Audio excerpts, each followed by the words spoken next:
Hello, my name's Nat. Let's see what's making news.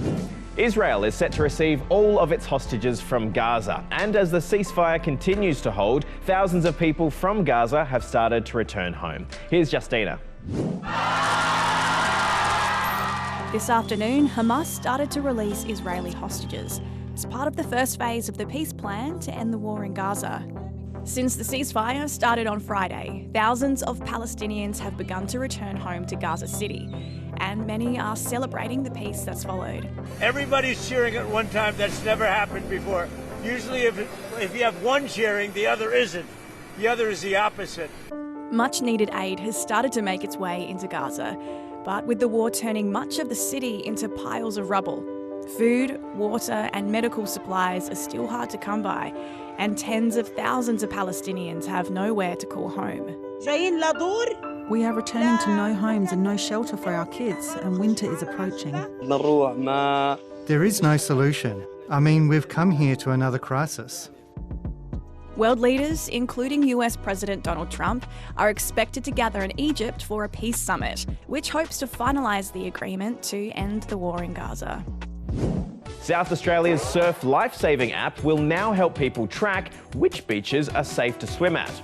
This year, SA's coast has been plagued by algae, which has had a serious impact on marine life and can cause some skin irritation for those in the water. Now, the SA government is encouraging those keen for a swim to use the Beach Safe app, which they say will provide daily updates on water conditions at beaches across the state. It shouldn't deter people from going to coastal communities this summer and enjoy it as they always have. I think we would find it very helpful because it will let us know when it's safe to go out to have some fun. It was a wet and wild Bathurst 1000 over the weekend. Here's Sass to tell us about that race and more in sport. Yep, the Bathurst 1000 was pretty chaotic.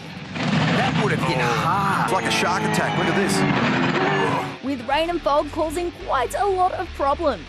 The bonnets come off that thing. Adding to the chaos was this moment here where James Golding received a 5-second penalty for this attempt to take the lead, which later meant that while Golding was the first to cross the line, first place actually went to Matt Payne and Garth Panda, who crossed it next. Yeah, it was really tough, but yeah, managed to keep it on the black stuff and pull through.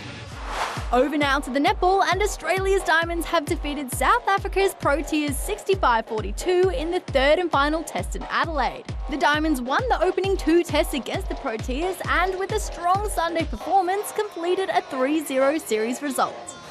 Heading now to the Melbourne Marathon. A record 50,000 runners took part this year. Jack Rayner crossed the line in 2 hours, 15 minutes and 2 seconds. And if that feels like a bit of deja vu, that's because he won last year too.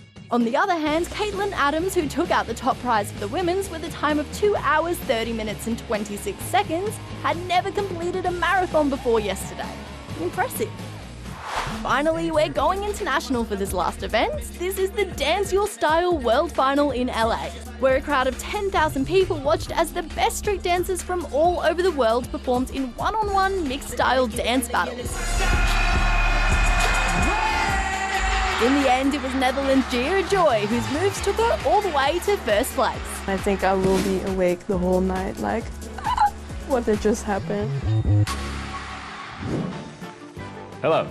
Now it's time for some stories about things you've never seen like this before. I haven't seen that before. First up, to sausage dogs in Germany.